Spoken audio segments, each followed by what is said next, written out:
you'd like more information, the details are all on the flyer. Please take them. Another auxiliary group, the Irish, are having an Irish film festival from the 11th to the 17th of November at Nova University. The details are on flyers in the back of the room. These films are absolutely first rate. I've gone to the festival several years in a row and enjoyed it a great deal. So I strongly encourage you, if you have any interest in film studies, to go to the festival at Nova. I'm Michael Gillespie. I direct the Center for the Humanities and Urban Environment with Dr. Ashley Milbauer of the Exile Studies Program and Dr. James Sutton, and the sponsorship of the Betsy Hotel South. We've been able to bring Chenjari Kobe to Miami as a writer in residence for a month. Some of you may have been at the talk that he gave on Monday night, where he spoke very movingly about his vocation as a writer, about the difficulties of being a writer, first in Zimbabwe and then in Norway, the difficulties of writing as an exile and the difficulties of writing out of your country. And it was a very moving and insightful talk, and gave a great deal of insight as to how we define who we are, what our identities are as citizens of a particular place, and how that identity changes, or at least our perception of that identity changes as we move from place to place. And in Miami, the city of exile, those words have a particular resonance, and that was evident in the exchange that took place in the question and answer after Mr. Hobe's talk, and that was the impetus for having the panel discussion this afternoon. We knew that his talk would produce a great deal of interest and an important dialogue, and we hope that dialogue will continue today with Shen Hobe and with the other speakers producing topics on exile from various perspectives, exile, arts, and cosmopolitanism. And then with you in the audience presenting your views, your ideas, perhaps agreeing, perhaps expanding, perhaps even challenging some of the things that the speakers are going to be saying today. The panel, Exile, the Humanities, and Globalization, as I said, is an event that is co-sponsored by the Center for the Humanities and an Urban Environment, the Exile Studies Program, the Department of English, and the Betsy South Hotel. We're also very grateful for the support of Dean Ann Cristamo and the FIU library staff, Associate Vice President Dwayne Wiles and the FIU Alumni Association, Dean Kenneth Burton and the College of Arts and Sciences, Dr. Jorge Duane and the Cuban Research Institute, Mr. Neil Hecker and the staff of WPBT 2 Public Television Miami, and I always, at these events, express my particular gratitude to Sarah Ryan, who does a terrific job reporting the events and then making them available on the Humanities Center website. So if you feel that you want to go back and relive some of the exchanges that we're going to have today, if you have friends who weren't able to come to the event today or on Monday and would like to experience it, or if you feel that there is material in either talk or indeed in any of the recordings on the archives that would be useful in any of your own classes, both face-to-face and online, please feel free to sample the archives. And we're very, as I said, we're very grateful to Channel 2 for making this possible. And finally, I'm very grateful to the English Graduate Student Association, who has not only provided the wonderful comestibles that are here, but also have been strong supporters of everything that the Center has done from the time we've begun. This afternoon's event continues the exchange that was begun on Monday by Chenjari Hobe in his marvelous lecture on art, patronage, and exile. Mr. Hobe is joined by three eminent scholars who I think will be introduced by Dr. Deborah Briggs of the Betsy Hotel.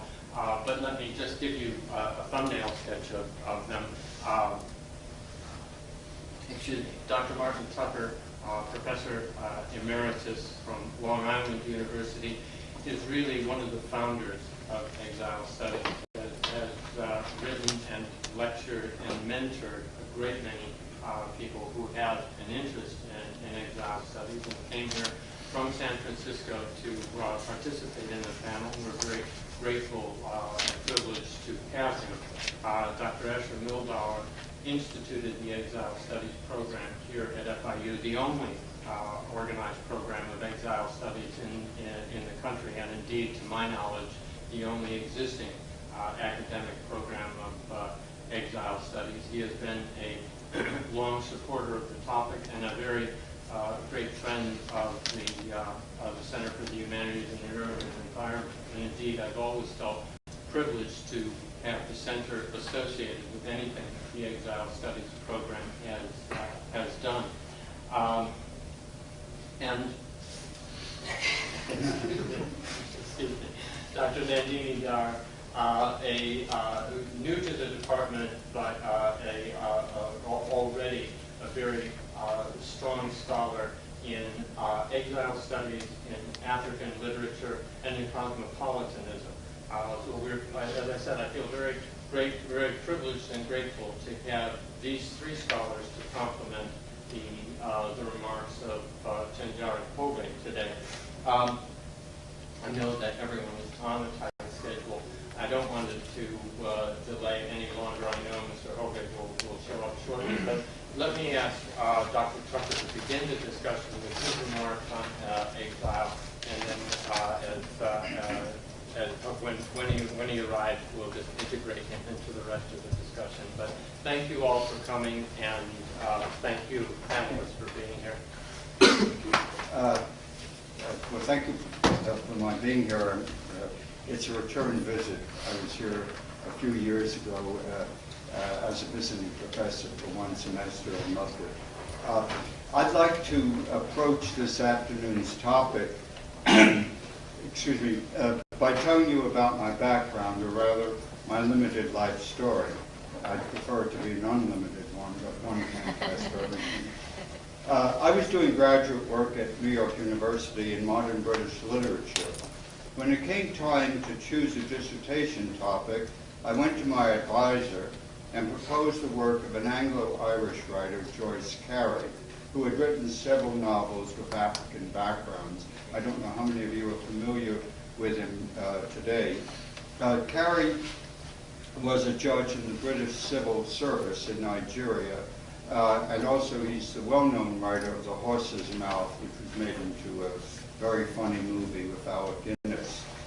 My advisor rejected the idea of Carey, claiming he was not significant enough, a debatable point, and not dead enough. In those days, when I wrote my dissertation and studied for a PhD, a writer had to be dead for a while to be honored with a PhD dissertation. My advisor may have erred in his judgment of significance of Carey, but while his judgment was debatable, his word was absolute. And in addition, Carey was not dead enough. He died 2 decades later. Disappointed, I went home and brooded. And then it came to me that all the modern British writers in whom I was interested had written novels and studies on Africa, among them Evelyn Waugh, Graham Greene, H. Rider Haggard, and most profoundly Joseph Conrad. So I returned the next day to my advisor's office and proposed the idea of the image of Africa in modern British literature. And my advisor was very happy with this suggestion. In pursuing my research, I became acquainted not only with British writers writing on Africa, and they were legion in late Victorian times, particularly, this may surprise you, lady adventurers who were very intrepid, tramping across Africa and writing reports of it, but also French writers, German writers, and American writers, Hemingway among them, and other writers writing on Africa. My study grew in fascination, and I began research on African writers writing in English and African writers writing in French. In studying contemporary African literature, that is African literature by Africans, and remember contemporary for me was the 1940s, 1950s, 1960s, I noticed a very strong current in African literature, and that was exile.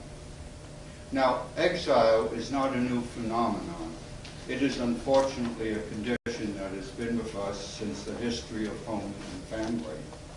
Its tragedies have been sung in ancient literature, in almost everyone's Bible and religion, but it is a peculiarly virulent one in modern times. I began exploring the conditions of exile, although my studies were limited to African writers who suffered from this impact. Now, I have a categorical mind, at least at times, because categories help me to clarify issues for study, though one must always keep in mind that categories are for crossing. There is rarely a pure category in action. There is of necessity pure categories for studying or routes to study. I saw exile then as a condition arising from several forces of circumstance, again with the awareness that these factors blended with each other or were admixtures. The most apparent contributing factor of exile is political exile, and African writers in the 50s and 60s suffered from imprisonment, harassment, torture, and murder by opposition and government forces. This provenance of exile goes on today, as we know from the presence, and we'll be hearing it, or here he is now, of our distinguished writer, Chinjari Ode. Another cause of exile is religious exile, as Americans know from the Puritan and Pilgrim histories, and as Nigerians know, or knew 50 years ago.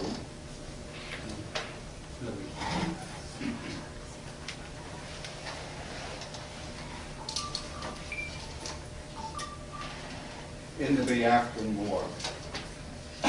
Religion and politics sometimes go hand in hand, unfortunately, with prejudice. My awareness of the Biafran crisis or the Nigerian Civil War half a century ago made me aware of the horrors that are the constants of exile. It played a part in my comprehension of the works of two giants of Nigerian literature, or African literature, Chinua Achebe and Maui Soyinka. Both were victims of exile. Soyinka in particular. He was imprisoned, brutally treated, and almost went blind in his incarceration, all of which is included in his early book, The Man Who Died. Achebe did not suffer torture, fortunately. In Igbo, his first allegiance was to Biafra, but with the end of the Civil War and Biafra's defeat, he became a Nigerian writer, seeking reconciliation rather than subversion and lingering resentment. Political and religious exile are easy categories to spot, unfortunately, and perhaps sexual exile might be mentioned here as well, at least in earlier times, though if we note the recent laws in East Africa against homosexuality, sexual factor is still a pretty potent cause for exile.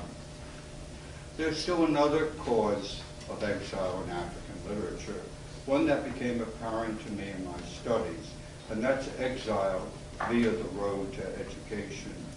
I mention this because it was almost an inevitability a half century ago when Achebe, Soyinka, and other brilliant African writers had to go abroad for their education. There were very few universities on the African continent and even fewer graduate schools of the humanities. Achebe came to the United States to Lincoln University in Pennsylvania for his graduate degree, and Soyinka went to Leeds University in England where he studied Shakespeare under G. Wilson Knight, a very famous British scholar, and he Soyinka added an awareness of classical Western literature as well as contemporary world movements to his African roots and sensibilities. Now, a spirit of loneliness enveloped these writers, a yearning for home, and this melancholy of exile can be detected in their work. It is a melancholy, however, far less profound and consciously nurtured than in the yearning invidious to Francophone African and Caribbean writers. Indeed, negritude, and I wonder how many of you know that term, because it's not that popular today, but in the 50s and 60s, in my bygone days, antique days, negritude was the word that everyone used. It's almost a forgotten word today, but it was the leading critical movement in Francophone African writing. Coined by Aimé Césaire, the Caribbean poet, and spawned by the poetry and prose of the great Leopold Senghor and Léon Dumas, it soon became the tool by which to assess and appreciate Francophone black literature. Jean-Paul Sartre, the literary dictator as well as the great novelist of France, defined it as the essential being of the African soul, or the beingness of Africa. Today, the term is largely discredited, seen more as a condescension born of misguided rationalism than as a true tool for the identity of African roots. Still, the aspect in it which I wish to acknowledge remains valid. African literature is deeply involved in exile literature, whether that exile is caused by political, religious, educational, or cultural factors. The feeling of apartness that Senghor, Césaire, and Léon Dumas felt in Paris, no matter how supportive the embrace of French modernists spread in their writing, and its cries can be heard and haunt their songs. So to bring matters to this point, African writing is exile literature. It is, of course, other things, and more so as foreign ears and eyes become attuned to the depth of the African literatures available. Yet there is one other tradition in African literature which relates to exile literature, and that is the concept of transplantation, a concept many of you know that Professor Milbauer has so acutely illuminated in his book on the subject. Sometimes a transplant follows exile. That is, a new world of loneliness and strangeness becomes a present world of acculturation or regrowth. In such cases, the old world is not forgotten, but stirred in a different mode of being that is not lost, but gained. A transplantation of culture does not have to mean an acceptance of different physical territory. One can learn to marry two cultures into one through an awareness of difference. One can gain knowledge from mystery and its pursuit into discovery. A distinguished writer from Zimbabwe is an example of African and world identity and exile. Lastly, there's a thorny aspect of exile that is called return. In exile, who returns to his native land, the reasons are various, finds it is not a simple matter of reaching an old familiar shore. He is returning, but he is returning to a land different from the one he has left. This is a matter that has been treated by non-African writers as well as African poets and novelists, and the pain, humor, ironies of 1,000 wrinkles continue to be pressed on readers. Lastly, I would like to use this occasion to pay a tribute and my regards to an old friend, Professor Milbauer. I met Professor Milbauer many years ago, or actually I didn't meet him. He wrote to me about my book on Joseph Conrad, and he also was writing a book on Joseph Conrad. And we got together, and over the years, we have become very good friends. We have another interest in common, and that is exile literature. I published a book called Literary Exile in the 20th Century, and I wrote about 60% of it, and the other 40% was written by experts, and one of those experts is Professor Milbauer. I also was involved with Professor Milbauer in the creation of this wonderful exile studies program that you have. We brainstorming out here quite a bit in the beginning of it. So I can say that I'm very proud to have been a part of the beginning of the exile studies program. And so my best wishes to you. Thank you.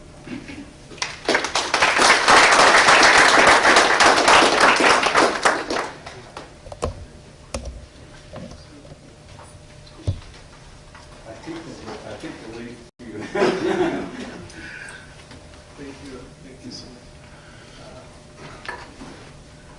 Good evening, ladies and gentlemen. Sorry for the delay. I remember asking one of my students many years ago when I was teaching secondary school, and he was late, always late. And I asked him, why are you late? And he said, I'm late because I was on the way. So we were on the way. And one aspect which I miss in my writing of fiction because of being in exile is what I call a sense of immediacy.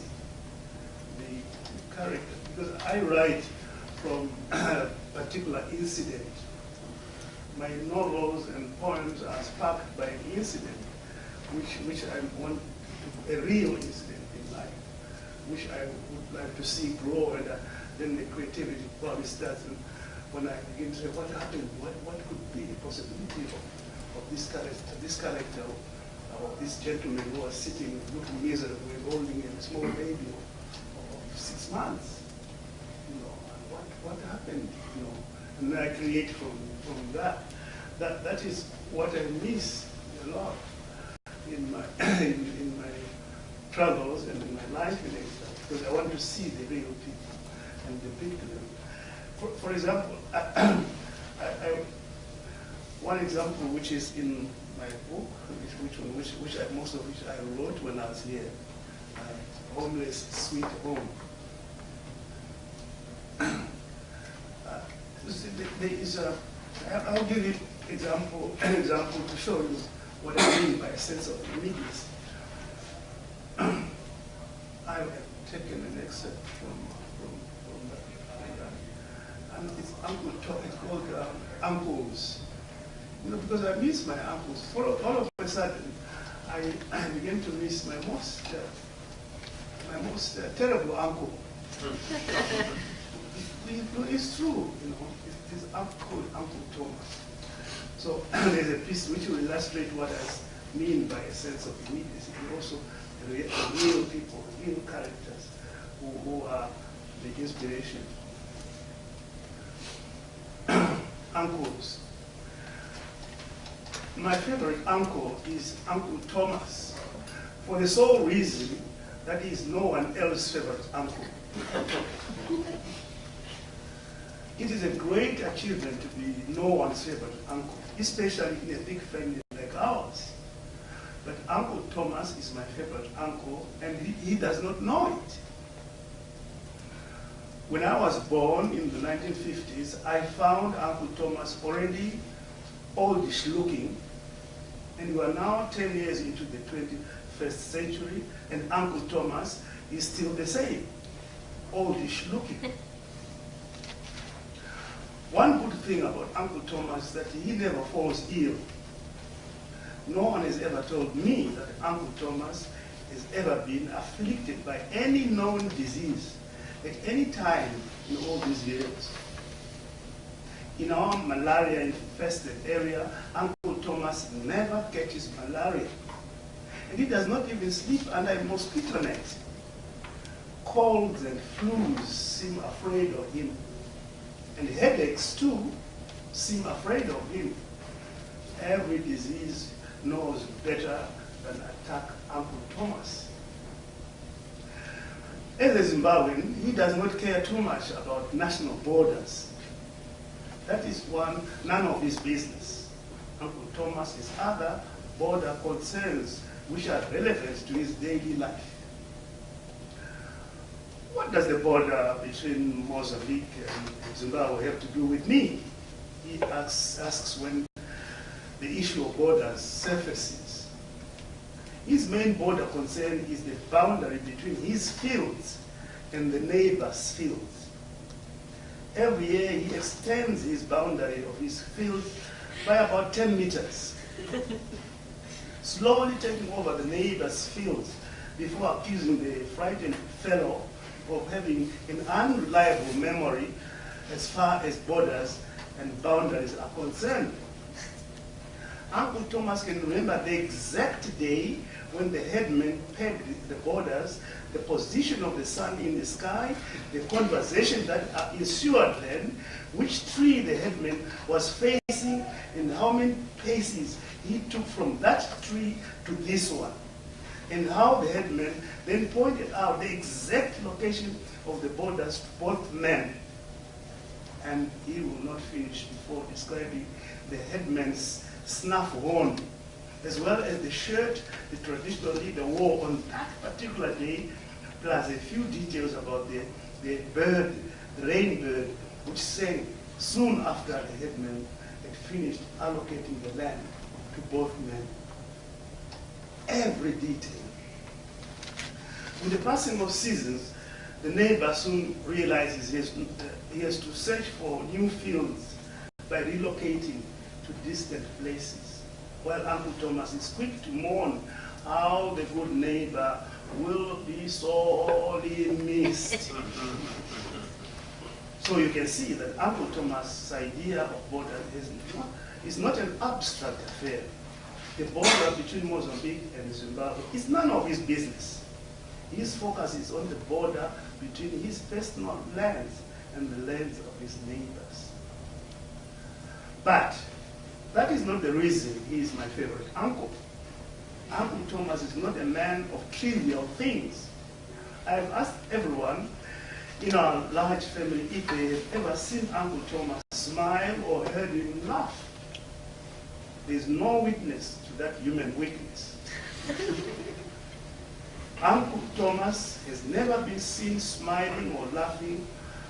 I'm not sure who deserted who, Uncle Thomas, the laughter, or the laughter, Uncle Thomas. The other thing about Uncle Thomas is he never wears shoes.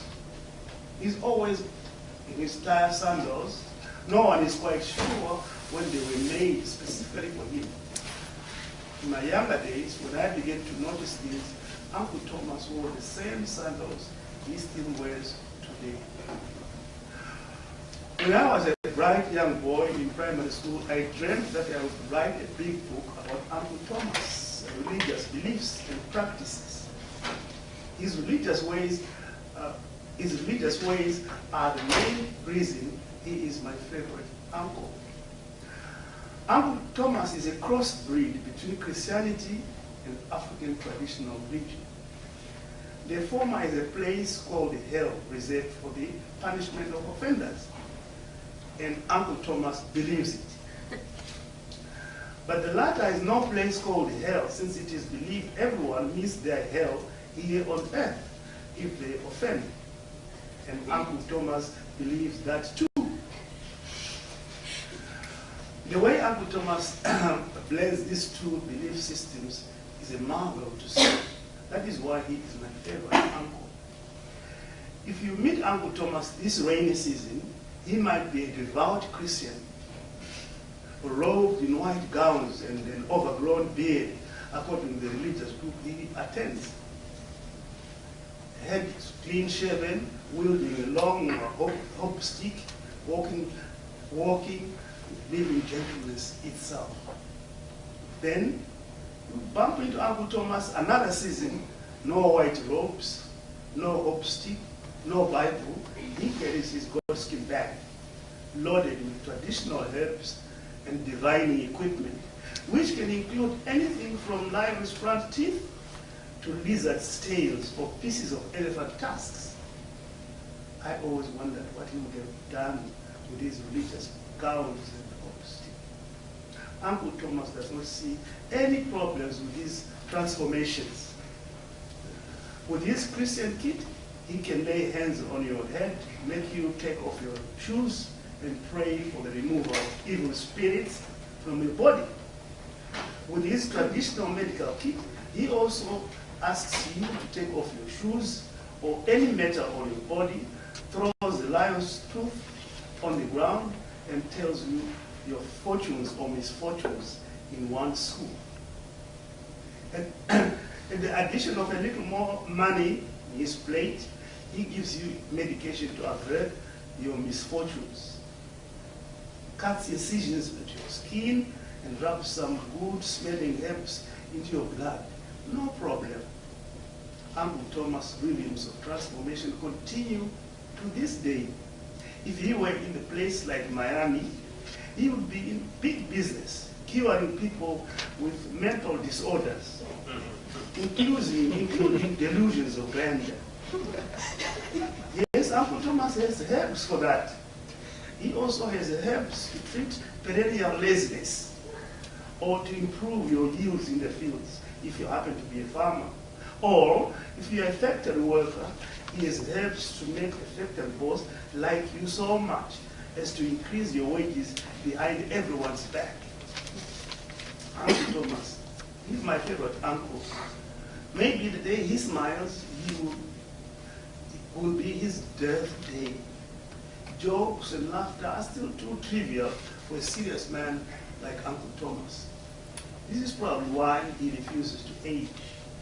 He still looks as oldish as before, just as I found him. So you can see this Uncle Thomas. When I think of Uncle Thomas and I'm sitting in an apartment in Miami, for me, he's a character who is missing. Such characters are so unique for my writing, and I miss them. I have a sense of tremendous nostalgia for that sense of immediacy to capture these characters. Because when I write, these characters, my characters come from real living people, like Uncle Thomas. And if I'm not too sure that I've got his details right sometimes, I go to check him to see whether my observations are good about making this character alive. So that reality, which is also a component of the imagination of fiction, I think you always create from a reality, from a piece of reality, and that is what I miss. And because I miss that, because in Africa, the fiction, I mean, we always say fiction beats, reality, or reality beats fiction, because so many things happen. Like in my country, we have these little pieces of in the news of President Mugabe having somebody arrested for simply saying he doesn't like the president's mustache. You get arrested. And for me, that is a spark of a story which can grow so big. And those are things that I always miss, because when also in Zimbabwe and in Africa, literature is meaningful. It is there. You can't just insult the president and go home and have a nice sleep at home. They read it for the wrong reason. The politicians and the secret police, there's a law in my country that the secret police should read to check if literal works are subversive. And when it was introduced, I said, people expected me to protest. I didn't protest. They said, but you must protest. This law is bad. I said, no, it's very good. So I wrote an article for the newspaper. I said, this is the best law we ever had. And they said, people said, why? Because it forces the secret police to read poetry. Because they have to read it. They like poetry, they read poetry, but for the wrong reasons. Now, when I'm in Europe, in Norway, where I stay, you can insult the Queen and nobody bothers you. You can say so many terrible things about the Minister of Education or Minister of Culture, Nobody bothers. And that is worrisome for a writer, because you want to know, get some feedback, even if sometimes it means the police run after you. You go into hiding. Sometimes after writing a piece for the newspaper, I would go into hiding because I knew they were looking for me, death threats. And sometimes it's good, because you know somebody is waiting, although for the wrong reasons. So if the Italo Calvino says, if politicians care too much about literature, it's not good. If they don't care at all about literature, it is also not good. So I miss that sense of the reality of fiction, and also the reality of dealing with people actually interpreting themselves as they read your novel and read your poems.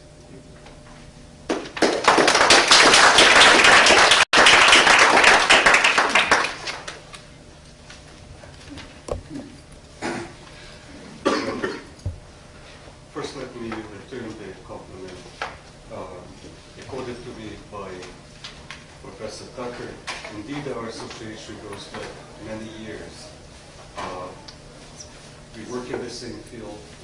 We very often read the same books, and we could discuss, therefore, a lot of issues that we found interesting in the field of exile studies. Professor Tucker, as he pointed out, has been coming to FIU for many years, and he became a mentor to me and a guide who showed me the possibilities in exile studies, and for that I will always be very grateful to you, Professor Tucker. I don't know who's the mentor, but it's okay. All right, well, I'll take that too.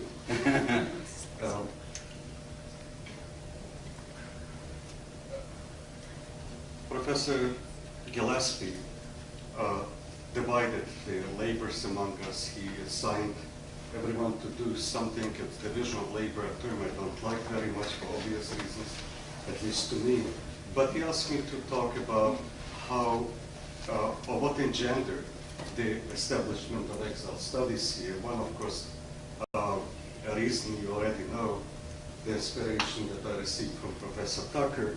But as Mr. Ovey pointed out, everything starts with particular incidents in a way, whether it's a creativity or whether it's a career in a way. So I would call it, in my case, personal circumstances as well. I grew up in a country where you could read only official literature. You could not read anything that has been published outside unless it was smuggled in, and smuggling in literature was also punishable very severely. But people read a great deal, and I just want to confirm what you were saying about writers complaining. When a dissident Russian writer finally found himself in New York, and he only wrote in Russian, he bitterly complained. He says, in America I have no readers. There, in Russia, I had plenty of readers. The censors always read my work. And they were good mavens of literature, because after all, they didn't allow my books to be published. So we smile about it, but it's a tragic kind of a thing, because it also implies not only exile, but also a loss of audience in a way, being exiled from writing. But talking about particular circumstances, growing up in the former Soviet Union, I grew up mostly among survivors of camps, concentration camps, who were lucky to come back into a city that had 15,000 Jews before the Second World War and only 300 in population after the Second World War. So I knew that community intimately, and once they have experienced one kind of exile, because I look at the Holocaust as the ultimate manifestation of exile, they were also experiencing another kind of exile, and that is internal exile, and for many different reasons that I will explain. Watching these people, I always wondered how they survived, what made them survive, what gave them the kind of power to survive, even now in a different exilic situation that they were. And when I came to Miami, one of the first courses I taught was a course in Holocaust literature, because for me it is a quintessential literature about exile. Elie Wiesel called the process of dehumanization, the process of reduction in a way, where you start out as a human being and then you are very often reduced to simply smoke. And that is exile par excellence in many ways. So when I came here and started to teach the course in exile literature, at that time I already thought about the possibilities of extending this program into something beyond just one course and into different fields. But during that course, something very interesting was happening to me. I was almost envious of my students for being exposed to a subject matter which I, in fact, was forbidden to study. And I often thought about that circumstance. Why I often found myself asking, had I been deprived of the kind of intellectual journey my students are so fortunate to have? Why had I been denied back in the former Soviet Union the opportunity of studying in an academic setting how the Holocaust had become a defining force in the destiny of my people in general, in my own fate in particular? Although I have grown up among survivors and heard of the horrors they experienced, I never heard my teachers discuss the particularity of the Holocaust. I never saw anything written about it in textbooks used in my schools. I could never attend a museum dedicated to the memory of Jewish martyrs. Why, I questioned with rancor, had my parents and their friends, recent survivors of an exile experience that even Virgil and Dante could not have imagined, been forced yet again into an unnatural state of existence, exile defined by Joseph Conrad, in a country that was itself no stranger to suffering and sacrifice, a country whose people fought valiantly to rid the world of the Nazi menace. And I'm talking about a valiant Russian soldier who contributed a great deal to the liberation of the world of the Nazi menace. Why were my peers and I exiled from a heritage we had nothing to be ashamed of? Why was the state of Israel, a state founded in the aftermath of the Holocaust and the home of many survivors, invariably derided, mocked, and attacked in the Soviet media? What prevented the Shayevich brick factory, the starting point of deportations to Auschwitz, from becoming a memorial to martyrs and a learning center for the living? Why could not my father and mother lead lives free from insecurities and doubts about future persecution? As time went by, however, I came to realize that dwelling on past hurts is an extreme exercise in futility, and instead I chose to celebrate the fact that given the opportunities I have been afforded in America, I could freely pursue my queries through teaching, reading, and writing. So this was a particular circumstance, a particular incident, as you pointed out, to engender something that would go beyond the study of the Holocaust and to exile in general. Now, at that time, I was already involved in my own scholarly interests in exile studies and wrote about people, giants in exile like Nabokov and Singer and Joseph Conrad, and as years went by, about other writers as well. So my personal life and scholarly interests are in many ways intertwined. But I was also lucky to land in Miami, and geography in a way defined my career and defined what I decided to pursue here, because Miami is an ingathering of exiles in many ways. It is a fascinating place because its texture is made up of stories in a way. Stories of exile, stories of transplantation, some stories of terrible experiences and some stories of triumphs. So Miami was good for me in a way from that point of view. I felt at home, even though I did not speak Spanish and I might have looked a little bit different, but it felt in many ways like home to me. And furthermore, what also was of particular advantage to me is the kind of student that I experienced here. When I was teaching at the University of Washington, everyone looked the same. Not that it's bad in a way, but it was a very different experience. In Miami, when I went into a classroom, everyone looked different, and everyone had a story to tell. So you had as many stories as you had students in a classroom in Miami. And then I was also lucky because when I started to work on the idea of creating an Exile Studies program here, not only was I lucky to know Dr. Martin Tucker, but I was also lucky because I found support in the administration of FIU, and later on also among my colleagues, and especially in my chair, Jamie Sutton, who encouraged me to go through the curricular process of establishing a program in Exile Studies. Now, when I start a class, I very often start my classes with a poem written by Paul Tabori, himself a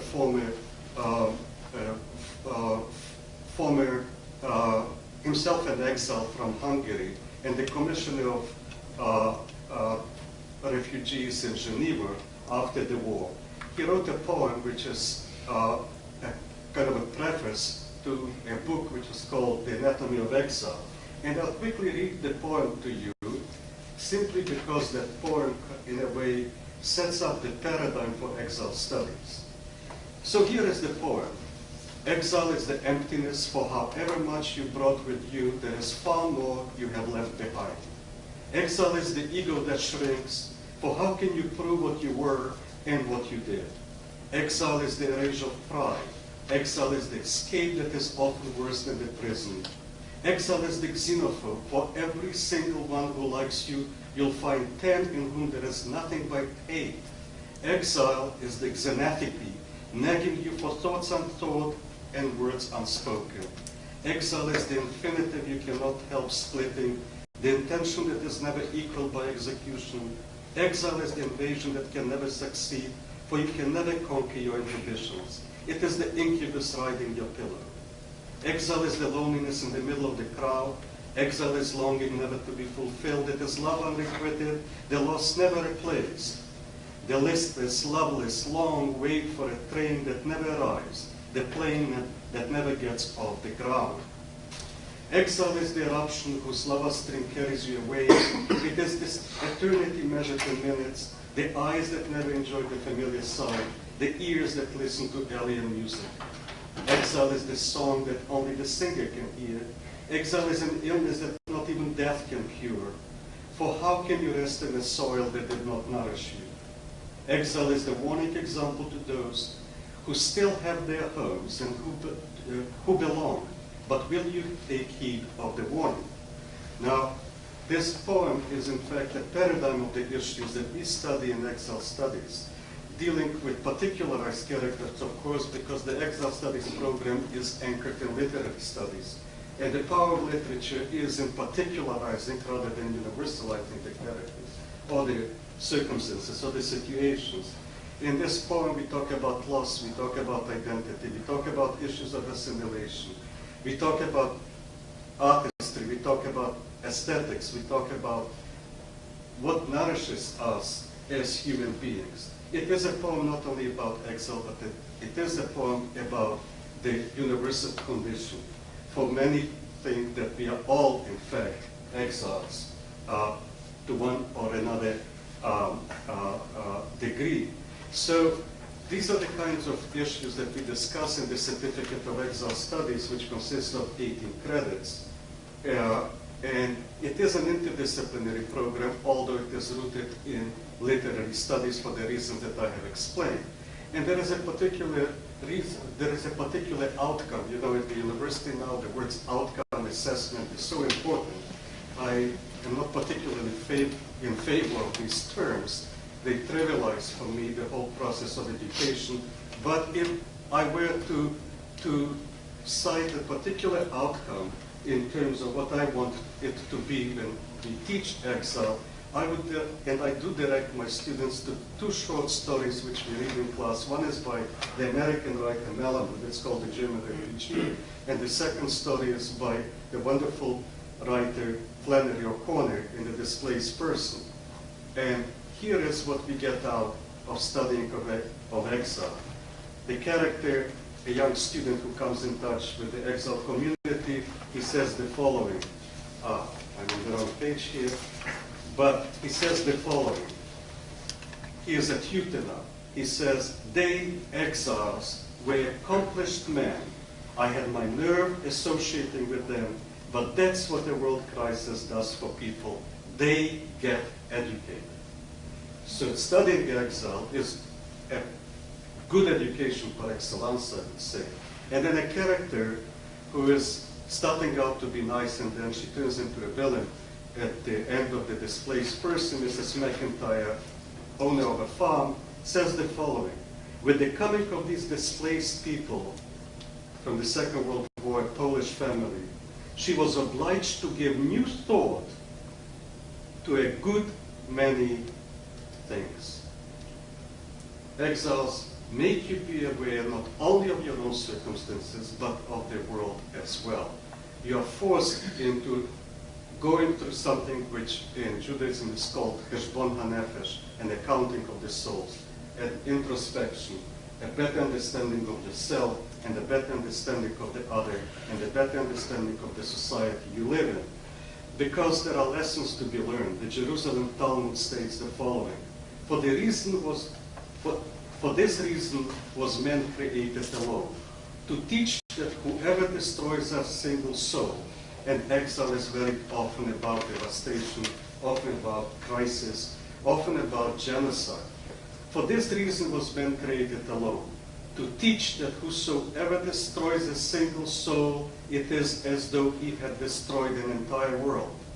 And whoever preserves a single soul, it is as though he had preserved an entire world. Therefore, every single person is obliged to say, the world was created for my sake. Thank you.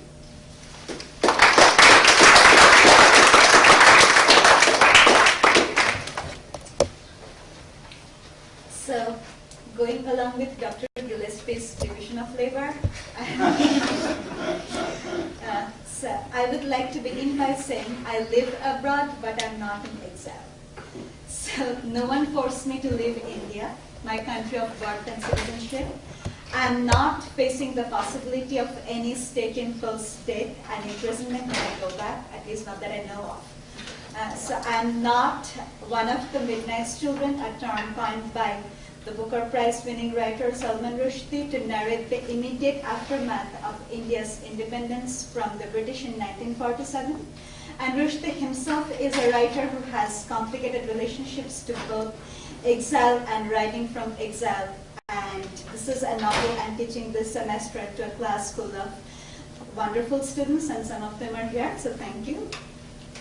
But if Rushdie represents Midnight's children, then I represent Emergency's children. So I was born shortly after the conclusion of the Indian emergency in 1977, a period characterized by the press as one of the most controversial or alternately the most terrible period in independent India's history. I would not necessarily agree, right? Like 77 and now, I think the power of any state to do harm has increased, and it has increased even in the post-colonies. But like so many other ironies that characterize a post-colonial nation's history, the biggest irony of the Indian emergency may be that it was orchestrated by the only woman prime minister in the nation's history, Indira Gandhi. So the name might be familiar to some of you. So if the history that preceded my birth was one of famines, partitions, and political turmoil, the history I lived through was a history of being free. Free trade, free economy, free market, free coffee shops, free restaurants, free shopping malls, free, right? So, but that's another story. So instead, I would like to take us back to the point where I began. I am not an exile, but I am a descendant of refugees. So while growing up, how did I say the word exile? It was one of those exotic words, right? Like fancy words. And something that happened to others, those who were beyond our touch, mostly in Europe. Mustachioed men in long coats, cigars between their fingers, and as someone who loved literature and writing, I always wanted to be there. And those cigars were important, right? That's how you see them kind of holding it. And that's the representation that you oftentimes get if you are not living within that context. So, but we were mere refugees, we were not exiles. Refugees of the partition of India, refugees of the partition of Bengal. And I'm making that clear because in India, if you actually talk to someone about partition, you will get lots of versions. So partition of Punjab, partition of Sindh, and partition of Bengal, these are very different histories, and they have also been written very differently in literatures. And that word, refugee, was the word used by the states to talk about my ancestors. And again, it's not to say that exile was not part of their experience, but those words that states use, what is exile, what is refugees, so who is called an exile and who is called a refugee. My grandparents and parents spoke a language that centered around their experiences. Refugee camps, refugee colonies, refugee stipend, military trucks, abduction, khoti, bangal, rape. Words that did not exist in the Bengali language before 1948. And even if they did in very different ways. And I learned, listening to them, speak that language in a dialect of Bengali that I could not only understand but never speak, that the legacy of colonialism, the one that my parents lived through and I'm living through, is one of the arbitrariness of geographies. Arbitrary nations, arbitrary partitions, arbitrary naming. Now, were all these people I was growing up with traumatized? Yes, they were. And if the popular understanding would have it, those who are traumatized refuse to speak, refuse to put their experiences in language. For example, I have a young Bengali American friend, good 10 years younger than me. And she tells me while we're having tea that she's been wanting to write a full-length book of poems on partition. Documentary poems, a book full of documentary poetry. But she cannot make her relatives say a damn thing about the whole issue, right? And I have to say, as someone who grew up within that space, it's not really true. Bengali refugees talk about partition all the time, incessantly in living rooms, in kitchens, in their sleep. Sometimes just to themselves, when the younger ones like me, they refuse to just listen, right? Now, the question is, what do they talk about? What is memorialized, remembered again and again, made part of our collective social memories, and what is forgotten and swept away into the courtyard for the wind to just blow it away. So, for example, my grandmother, my mother's mother, she talks and talks and talks and talks about the other side, the other Bengal, Opar Bangla. She wasn't a political woman in the way I understand the word, or many of us would understand the word. Yet, all her life, she refused to call Bangladesh, the nation, Bangladesh. So Bangladesh, the word that literally means nation of Bengal. The word Desh that cannot be translated perfectly into English. Desh is nation, Desh is country, Desh is also homeland, the place of one's origin. Desh can be that small village at the edge of the river, and Bangladesh is the land of the river. Desh can be that small town near the railway tracks without a single library one can boast of. To my grandmother, Bangladesh was always East Bengal, Purbo Bengal. Where she lived when she became a grandmother, the city of Kolkata and its suburbs where I have grown up was West Bengal, Paschim Bengal. If prodded too much, she would say, the East Bengal and West Bengal combined makes it Bangladesh. You just cannot have East Bengal and name it Bangladesh. That's still the broken Bengal. So her white hair tightly tied into a bun behind her head, the end of her white sari tucked into the waist of her petticoat, she would mutter about the river in her village, about her mother who had died at childbirth, about her aunt to open a school for girls in the village, about the mango trees that shadowed the courtyard, and fish. Bengali refugees love nothing better than to talk about fish. The fish they have seen swimming, the fish they have caught, the fish they have cooked, the fish they have eaten. Anything fishy they had ever eaten on the other side is 1,001 times better than anything they could get on this side. So Bengalis talk incessantly about the before and after, the Opar Bangla and the hardships of the refugee life, the survival. What they do not talk about is the journey itself, the literal physical crossover from Opar to Epar, from that side to this side. Now, every refugee has a story of the middle passage. Bengali refugees do not like to divulge theirs, not even to those who are their very own. And this is the burden of coming after, the burden of the children of emergencies, right, like myself, who negotiate the times between those of Midnight's children and the children of free, shining India. But then, this is the irony, that those facts of crossing over are not entirely unknown. We know there were long walks stretching hundreds of kilometers, overcrowded boats, steamers and trains, relief camps, military trucks, abductions, rapes, riots, death, starvation, so all the bad things we are afraid of. So these facts are not unknown, and as I discovered during my non-exile decade in this country, that even those facts become ambiguous and contentious.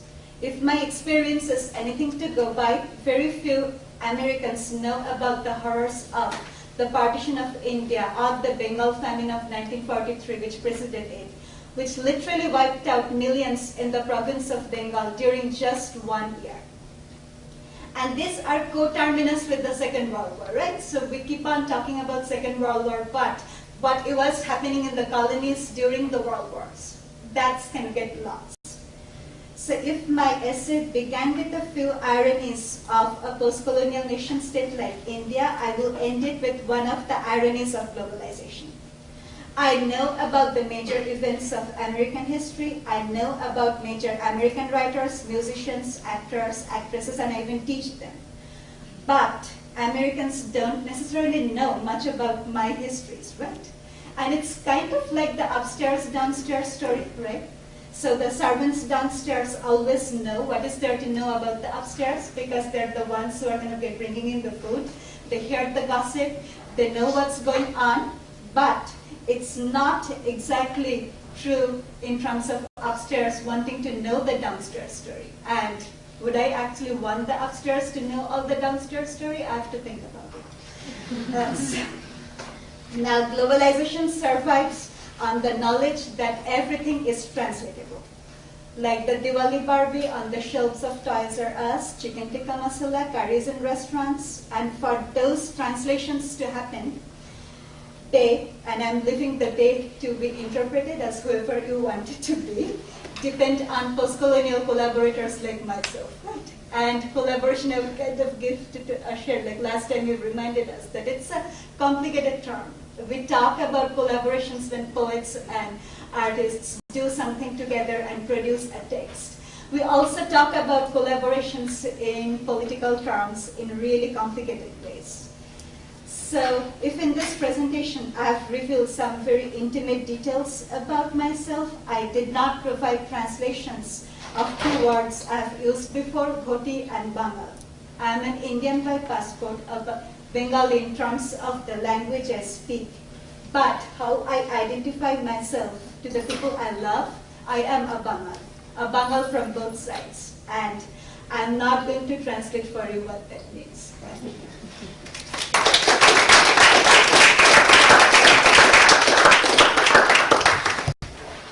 Thank you to our four panelists who have given us a great deal to think about, and I hope quite a bit to discuss. Before we begin that conversation, however, I would like to take the opportunity to thank Dr. Deborah Briggs, who is here as a representative of the Betsy South Hotel, Vice President of Marketing, Programming, and Philanthropy, and one of the driving forces of bringing not only Shenjare Kobe to Miami, but of sustaining a great range of interest in the humanities here in Miami. It's a terrific contribution that Dr. Briggs and the Betsy are making to South Florida, and we're all deeply grateful. Thank you very much. As I said in my opening remarks, the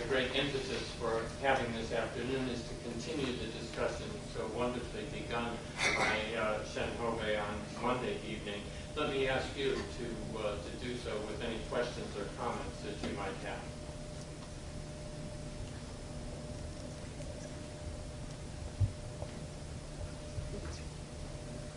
I have a question for any one of you. Any of your answers would be wonderful, I'm sure. I have a question about translation, like Dr. Grace mentioned. How do you reconcile the telling of stories without, accidentally not mistranslating? There's not even a correct word for it, but destroying a memory by accidentally translating it. How do you reconcile that?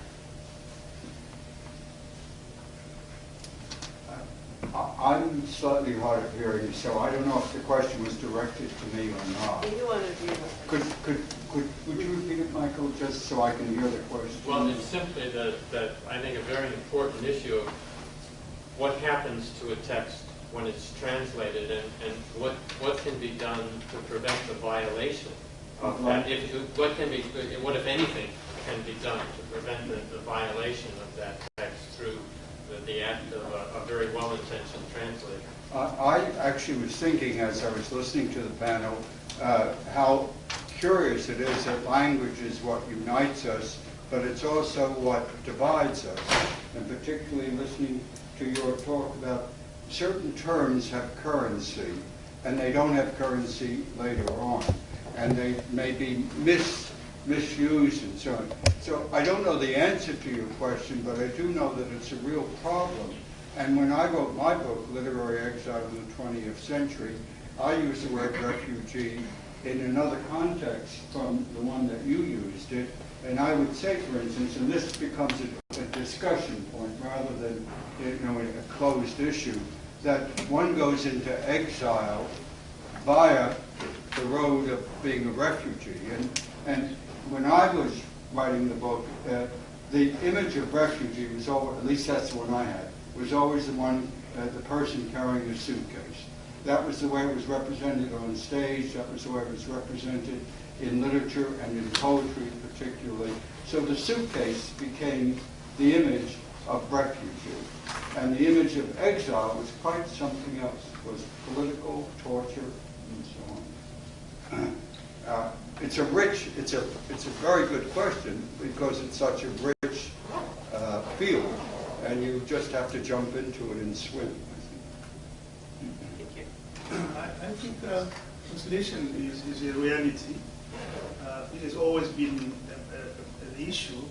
If you look at the history of texts, when the Greeks had written something, the Romans took it and translated it that way, and all these texts which were translated. So, but the acknowledgement is that it is not perfect. But then you say, I want to give birth to a child who is perfect, but then you give birth to a child who is not quite perfect. And you say, okay, that's the only one I have got. There's no other way, so you accept that child. So it is a vehicle which has been created to make that, because there's no perfect translation. You cannot, because translation is not, you cannot translate, not simply words, you are translating emotions, translating the whole climate in which the whole text is written, translating so many things. So you cannot do that perfectly. But you can also have disasters in the process. When my novel Bones was translated into German, the critics who had read it in English and then were reading it in German, they said, oh my God, this is a different book. This guy didn't translate this one, he translated his own text somewhere else. There can be disasters in translation. But a disaster is better than nothing at all. And I said there are different kinds of translations, right? So there is a kind of translation that facilitates, and then there is a kind of translation that is kind of perpetrated through power. So, and even when I say that I'm not going to translate something, or someone says that, I'd say that more from a place of also an invitation, right? So I'm not translating it for you because I'm not going to do the work for you. And so I think it's a combination of a lot of things, but also like if you look into the history of Indian literature, so we survive on translations because 36 languages, right? So how do you even get across each other's literatures as writers? So I think it's a fascinating thing to do. I also think Ms. Tannen, there was the question is talking also about translations of literary text in real terms, and we touch upon it in our own discussions when we deal with Exile studies. And you're right, Mr. Away, that there is no perfect translation, but there is a desire for perfection in a way, and therefore when you read writers like Tolstoy or Dostoevsky or whatever, you see that there is more than one translation. There are several translations, and you can ask the question, well, one already put in the labors into translating it, what's wrong? For exiled writers, for example, and in particular one writer that we study, and that's Milan Kundera, he's almost cantankerous in a way about the translations. And we often bring in pages from different editions of different translations that he cites, one better, one worse, but never one is perfect. But he is so particular about it, and other exiled writers too, because for an exiled writer to have a text distorted, to have a text lose its spirit in a way, to seem like a totally different book, like you say, from what you have written, reminds them of the distorted and disfigured life that they have led, which led them actually into exile. So they are very particular about the translation, especially if they have a good facility, or at least a sufficient facility to understand the language into which the book is being translated. It's a large topic in exile studies in a way, but when it comes to perfection, they try to achieve it, knowing in advance the translation is always a kind of interpretation as well. I have an example which I remember. A friend of mine whose novel was translated, he's South African, it was translated into Japanese. And there were kudus, the sentence was, the kudus were in the township. Kudus. Now, the Japanese translator did not figure out that why would a kudu be in the township in Johannesburg? So he just translated the animal called the kudu, and these animals were in the area. He said, oh, this is funny. This animal, wild animals in Johannesburg, in the center of that. But the kudu in South African language is not just the animal, it's the truck, the military truck, which is used to bring soldiers in, police to disrupt any demonstration. It's a type of military vehicle. But he didn't know that it was a military vehicle. So some of this interaction can be interrupted by or interfered by certain misunderstandings like that. And there are many, I think, in a lot of cases. For example, when I do songs, for example, I play around with Shona songs in my novels. I never translate them because I would just destroy everything. I just say, find out on your own. I think there's also a thing about translation of the word, translation of the sentence, translation of the paragraph, and then translation of the whole. And so if you can get the spirit, and this of course is debatable, you're not getting word for word. Indeed, sometimes word for word translations are terrible because they lose the spirit of the original. So it's a mix. You have to find out what works. Baudelaire translated Edgar Allan Poe into French. Some people think that's superior to Edgar Allan Poe. Some people think it's great Baudelaire. You can get any. The book translator, I think, is also participating in the creativity. It's not as dry as just translating the text and be so boring, but also quite creative as a translator. You know, you made me think of, and I want to throw it out if I may, as you mentioned kudu, and how that has certain associations, and say the terrible word that we know, concentration camp. I don't know how it began, but the word doesn't mean necessarily, that is, it began in South Africa, actually. It was used to, the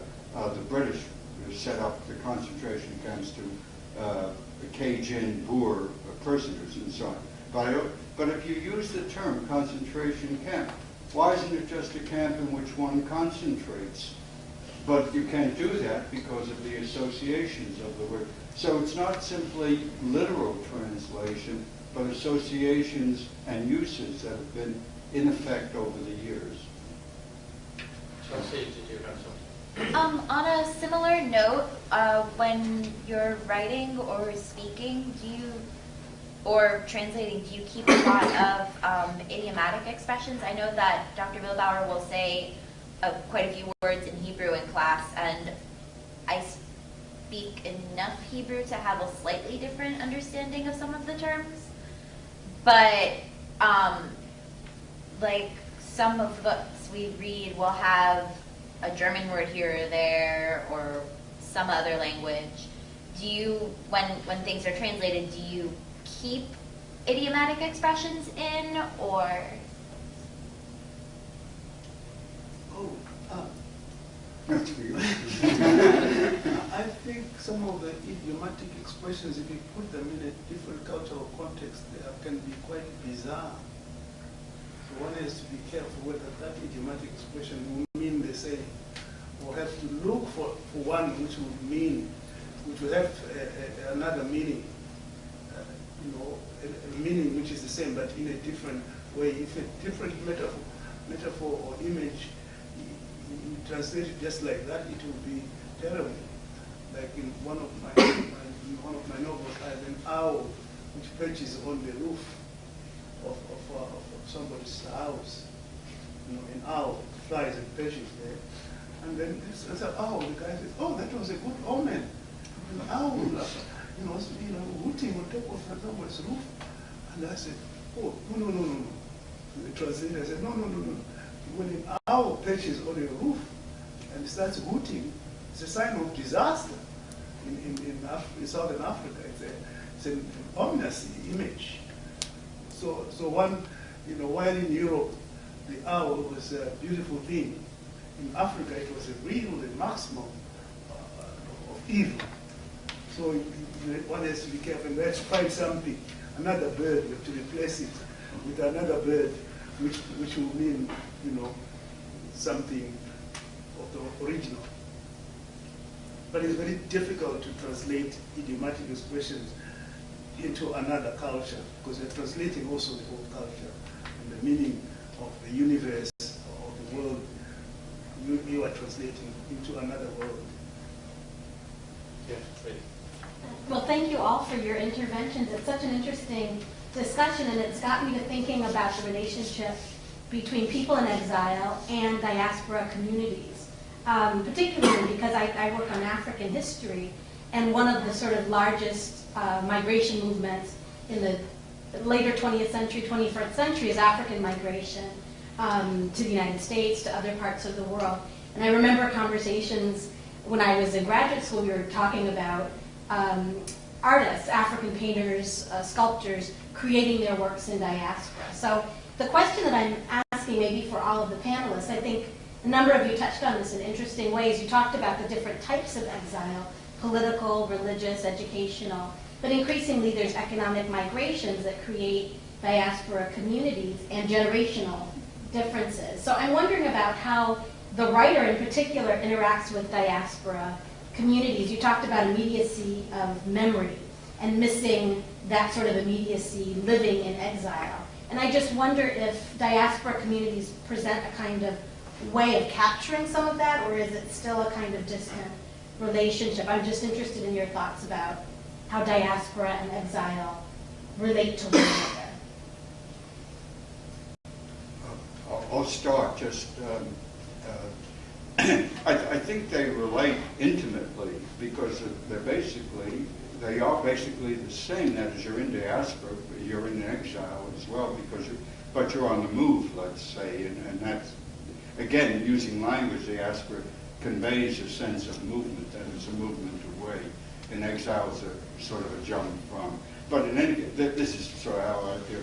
But I think it depends on who the writer is and which generation he is. Junko Lahiri writes about people in the United States descended from, so that she has a sense of exile from her tradition rather than exile from her country, and she relates that to it. You get survivors of the Holocaust, they write about the past because they know something of the past, and they also know the horrors that they've gone through. And then you get Isaac Bashevis Singer, who could write about Miami. He lived here. And so I think the writer, it depends on the writer. I think it goes up. Also, when you deal, I mean, these terms are intertwined, as Dr. Tucker said, and you indicated too, but when you deal with exile, you're dealing with personalized, individualized voices in a way, especially when you deal with literary studies. And when you talk about diaspora, you talk about groups, sometimes well-organized groups, and the concerns of groups are very often very different than the concerns of an individual, and that distinction, I think, is very important to us as well. I know about a number of writers, especially from the former Eastern Europe, they almost intentionally try to distance themselves from big groups of immigrants or refugees or diasporic communities, because they were afraid that their voices will be subsumed by the political issues, by the social issues. Whether that's right or wrong is a different kind of a story, but there's a differentiation we make between an exile, for example, and a diaspora group. The implications are also quite different too. Very often a family starts out as a family of exiles, and then it grows and grows and grows. And what you have later on is a big diasporic community. And that's why, for example, in Hebrew, the word for exile and diaspora is basically identical. It's galut. So, and here you are talking about a whole transplanted nation, not just individualized characters. And this distinction helps us also to read literature. It also does something, I think, that is very important, that I think Ms. Darth, Professor Darth, mentioned it in a way about people writing about different experiences, that we might know more about the Second World War, but not know more about the Bangladeshi situation and so on, which makes me say one simple thing. All these are very important, but one thing that we have to try to avoid is to be in the business of comparative satire. Because if we do that, we diminish the significance of memorialization. Why do we want to write about it or talk about it, if not to remember? Because forgetfulness is exile. But we cannot lump everything together, because then everyone loses in a way. The story I heard from Dr. Dar is a very moving story. It moved me to the core in a way when she was reading to us. So Mr. Obey's stories I listened on during the lecture on Monday. But these were also very individualized stories. The word I was not subsumed in a way by something else. And that's what I wanted to hear. I wanted to hear you speak. I wanted to hear you speak. Because I wanted to hear the I. Because very often the phenomenon of exile is a phenomenon that actually denies the I. It denies you your own identity. So that, and there's just the beginning of a conversation.